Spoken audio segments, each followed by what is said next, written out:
ये पूरे देश में 25 लाख से ज़्यादा आंगनवाड़ी कर्मचारी काम करते हैं।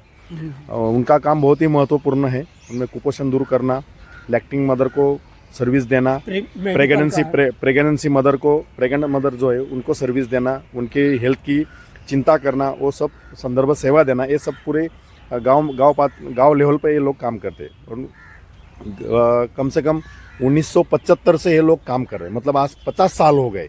50 साल से ये परियोजना चल रही है। 50 साल में शासन ने इनको जो देना चाहिए था न्याय, वो दिया नहीं है, और वो न्याय मिलना चाहिए। उनमें मानदेय का सवाल है, जो आज महंगाई इतनी बढ़ गई है। दोस्तों, हमारे देश के विश्व विख्यात प्रधानमंत्री रहे चौधरी चरण सिंह जी ने एक बार कहा था कि हमारे देश की खुशहाली का रास्ता खेत, गांव, मेड़ और खलिहान से होकर गुजरता है। शायद उनके कहने का सीधा साधा सपाट इरादा और इशारा ये था कि आज भी हमारा देश का 70% हिस्सा ग्रामीण भारत में ही आता है। इसलिए ग्रामीण भारत के सशक्त हुए बगैर देश कैसे सशक्त हो सकता है।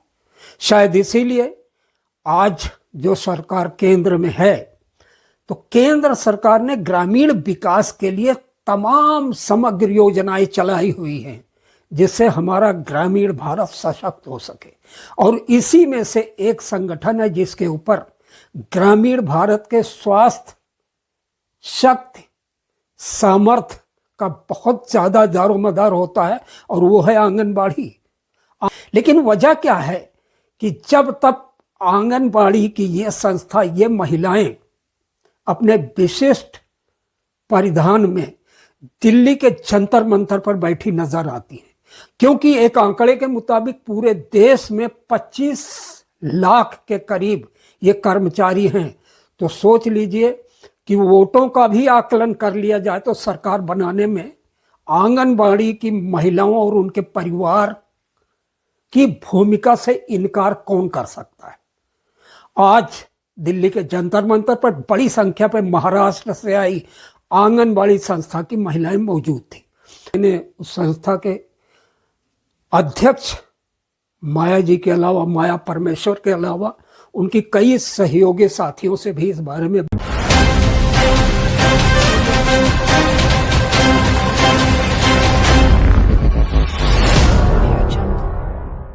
महाराष्ट्र राज्य अंगणवाडी कर्मचारी संघटनेचा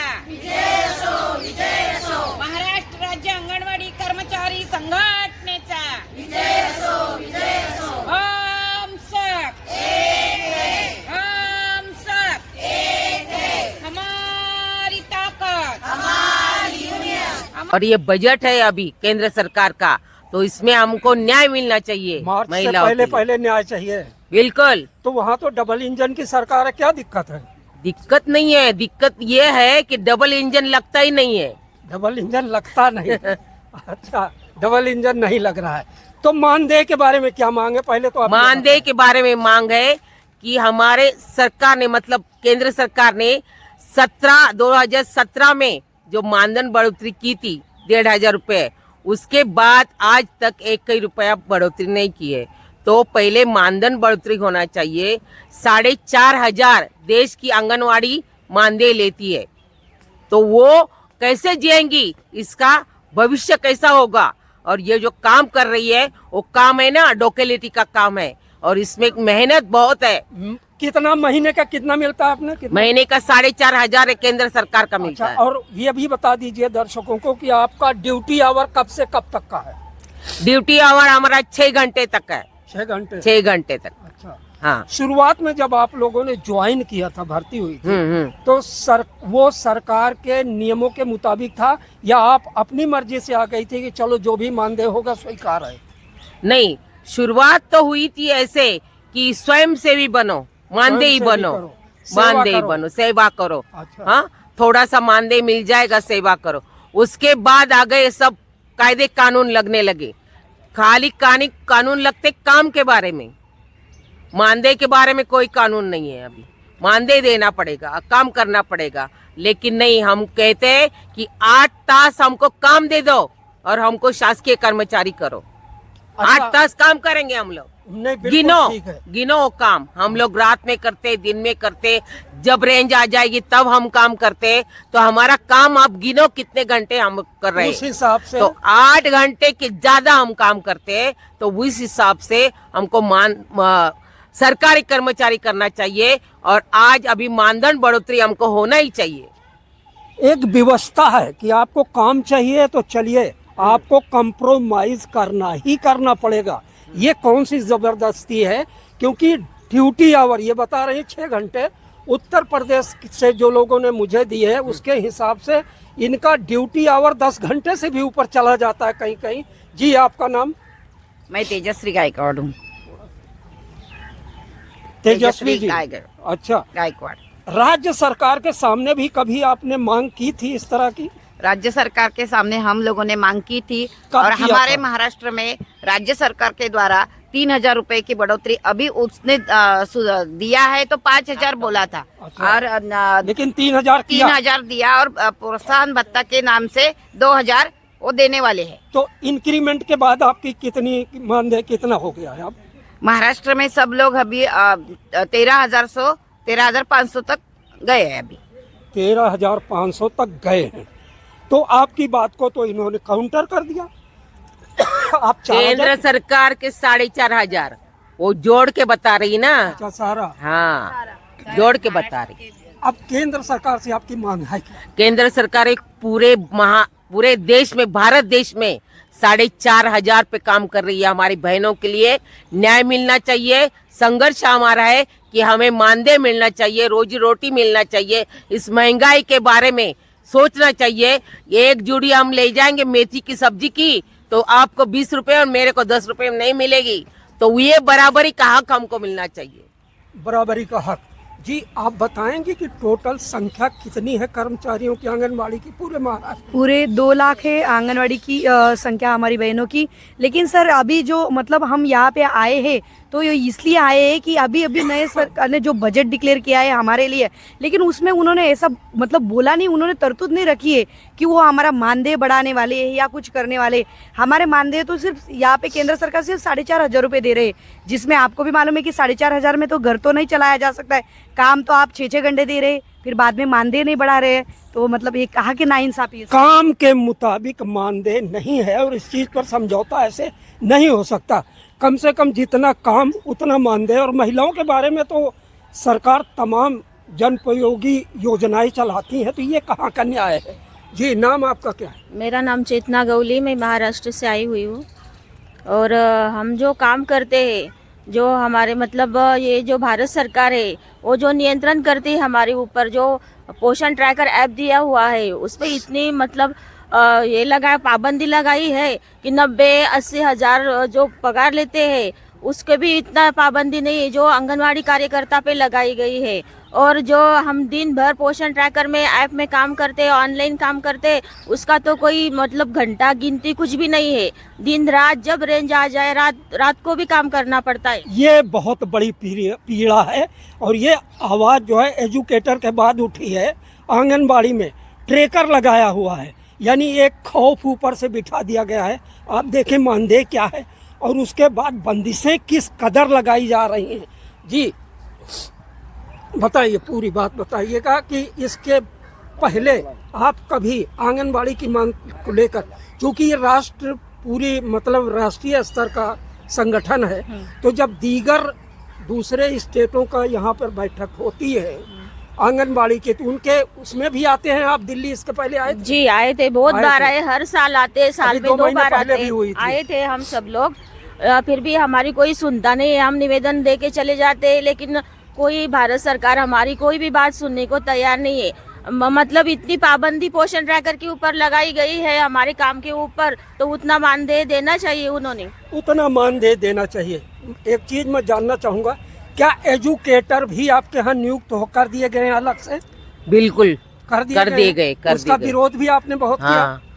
उसका विरोध ऐसा नहीं है। एजुकेटेड अभी हम लोग काम कर रहे हैं, लेकिन वो काम तो आप ही करते हो। काम हम ही कर रहे हैं, हम ही करते हैं। रूप से स्कूल के लिए तैयारी करवाने का, सिखाने का वो काम तो आपका है, तो एजुकेटर अलग से क्यों है? हाँ, वो जो एजुकेटर नहीं है वो पोषण टैकर है, वो एजुकेटेड नहीं है, आपके यहाँ नहीं है, पोषण उसका टैकर है। अलग से। हाँ, अच्छा अलग से वो नहीं है, वो तो एक ही जैसा है सब, जो केंद्र सरकार का ही है। वो जो पोषण टैकर है, हमको ऑनलाइन काम करने का है, काम करके उस पे डालने का, तो वो एक चीज देखेंगे। बताइए, हाँ 2 लाख से ऊपर आपके पूरे नहीं महाराष्ट्र नहीं, में? महाराष्ट्र में 2 लाख है, लेकिन देश के बारे में हम लोग सोचने के लिए आए हैं। यहाँ 25 लाख लोग हैं देश में, तो 4,500 में काम कर रही है। सारे सरकार हमारे जैसे महाराष्ट्र सरकार जैसे नहीं है कि कहाँ कहाँ थोड़े थोड़े है, मतलब ऐसा उसमें जोड़ दिए मानधन को। पिछला पूरा साल आप लोगों का धरने प्रदर्शन में बीता, सरकार नहीं मानी तो अब क्या करेंगे आप? अब देखो, अगर आप नहीं आए तो मनवाने के लिए जो करना पड़ेगा, जो यहाँ चक्का जाम करना पड़ेगा, वो करेंगे हम। तो इतने लोगों को ही लेकर इतने लोगों को लेकर नहीं है। आज प्रयागराज का जो ये चल रहा है, तो उसके लिए एक भी ट्रेन खाली नहीं। हमने सोचा था कि एक बोगी बुक करें, लेकिन वो भी नहीं हो सका, तो हम लोग इकट्ठा चंदा करके हम लोग प्लेन से आए हैं, तब इतने लोग ये बात है। अब जाके पता लगा कि इतनी कम संख्या होने का वजह ये है, वजह क्या है? आर्थिक कारण है, और इनका प्रदर्शन भी आर्थिक वजह से ही है। वो आप जानते ही हैं कि सबको अपनी मांगों के समय। जी आप अपना नाम बताइए। रामकृष्ण पाटिल मेरा नाम है। जी पाटिल जी, आप इधर खड़े हो जाए ताकि पीछे आपको वहाँ से नजर आ सके, इधर आ जाइएगा। जी पाटिल जी बताइए। आज जो हम जंतर मंतर नई दिल्ली पे धरना आंदोलन किया है, कर रहे हैं, उसमें जो प्रमुख मांग है, उसमें आंगनवाड़ी कर्मचारियों को जो मानदेय दिया जाता है वो अत्यल्प है, उससे उनका जो गुजारा होता नहीं, इसलिए उनके मानदेय में बढ़ोतरी होनी चाहिए। ये पूरे देश में 25 लाख से ज़्यादा आंगनवाड़ी कर्मचारी काम करते हैं। उनका काम बहुत ही महत्वपूर्ण है। उनमें कुपोषण दूर करना, लैक्टिंग मदर को सर्विस देना, प्रेगनेंसी मदर को, प्रेग्नेंट मदर जो है उनको सर्विस देना, उनके हेल्थ की चिंता करना, वो सब संदर्भ सेवा देना, ये सब पूरे गांव लेवल पे ये लोग काम करते हैं। और कम से कम 1975 से ये लोग काम कर रहे हैं, मतलब आज 50 साल हो गए। 50 साल से ये परियोजना चल रही है। 50 साल में शासन ने इनको जो देना चाहिए था न्याय, वो दिया नहीं है, और वो न्याय मिलना चाहिए। उनमें मानदेय का सवाल है, जो आज महंगाई इतनी बढ़ गई है, साल ऐसा रेशो है कि 10 साल में महंगाई 2 गुना होती है, लेकिन वो हिसाब से इनका मानदेय बढ़ा नहीं है। आज 4,500 रुपये कार्यकर्ती मतलब आंगनवाड़ी वर्कर्स को मिलता है, 2250 आंगनवाड़ी हेल्पर्स को मिलता है। महंगाई का ज़माना है, 4,500 और 2250 में कितना चाहते हैं वो बताइए। मानदेय कम से कम, हाँ। मिनिमम वेजेस एक्ट जो अपने देश में है, वो हिसाब से उनको मिनिमम वेजेस एक्ट देना चाहिए, मिनिमम वेजेस देना चाहिए। मतलब निर्धारित मानदेय वो मांग रहे हैं, कोई अलग से नहीं, जो सरकार ने श्रमजीवी लोगों के लिए तय किया हुआ है, उसके अलावा कोई मांग नहीं है जी। उनको जो सुविधाएं उनको समझो, रिटायरमेंट के बाद उनको पेंशन चाहिए। कई स्टेट के लोगों की शिकायत यह है कि ओवर टाइम काम होता है, मतलब जितना तय है कि 8 घंटे या 6 घंटे, उसके अलावा भी क्या ऐसा महाराष्ट्र में है? क्योंकि अभी सेंट्रल गवर्नमेंट ने एक एप्लीकेशन डेवलप किया है, उसका नाम है पोषण ट्रैकर। मतलब जो पहले उनका दफ्तर था, रजिस्टर वगैरह था, उनमें उस रजिस्टर में नोंदनी करनी पड़ती थी, उनको सब रिकॉर्ड लिखना पड़ता था। अभी 3-4 साल से पोषण ट्रैकर ये एप्लीकेशन डेवलप किया है सेंट्रल गवर्नमेंट ने, और वो एप्लीकेशन में पूरी माहिती जो भी है, पूरी जानकारी जो है, वो पूरी जानकारी वो पोषण ट्रैकर में फिल करना पड़ता है उनको। और हर जगह मोबाइल का नेटवर्क नहीं है, ये बड़ी दिक्कत है। वो काम करके भी जो डैशबोर्ड है पोषण ट्रैकर का, उसके ऊपर डैशबोर्ड पर काम दिखता नहीं है। उधर उत्तर भारत में आंगनबाड़ी के पदाधिकारी सरकार से मांग कर रहे हैं कि हमें भी सरकारी कर्मचारियों की स्थिति में रखा जाए, हमें भी पेंशन दी जाए। क्या इस तरह की मांगे भी आप? हाँ, वही मांगे है हमारी, पूरे देश के आंगनबाड़ी कर्मचारियों की वही मांग है। एक ही मांग है? हाँ, एक ही मांग है कि सरकारी कर्मचारी किया जाए, रिटायरमेंट के बाद पेंशन दिया जाए, रिटायरमेंट के बाद ग्रेजुटी दिया जाए। वो सब मांगो जो गवर्नमेंट सर्वेंट को बेनिफिट मिलता है, वो सब बेनिफिट आंगनवाड़ी कर्मचारियों को मिलना चाहिए। सरकार आपकी मांगे टालती है, वित्त वर्ष तो शुरू होने वाला ही है, बस इसमें नहीं होता है। अगला कदम आपका क्या होगा, लास्ट में बोलिए। आज का अगला कदम हमारा होगा कि अभी हम परेशानी से जुड़ के आए हैं, यहाँ पे पहुंचे हैं, लेकिन अगली बार आएंगे तो हम ट्रेन जाम कर देंगे और यहाँ आ जाएगी चक्का जाम कर देंगे। भगदड़ फिर करो। हाँ फिर, लेकिन नहीं, भगदड़ नहीं करेंगे, शांति से। हम लोग टीचर समझते हैं हम खुद को, गैर नहीं करेंगे। हम बच्चे पालते हैं, देश का भविष्य हमारे हाथ में है, तो गलत नहीं करेंगे। शांति से हमारी जो बात है, जो अधिकार है, वो हम लोग सरकार से लेंगे। हम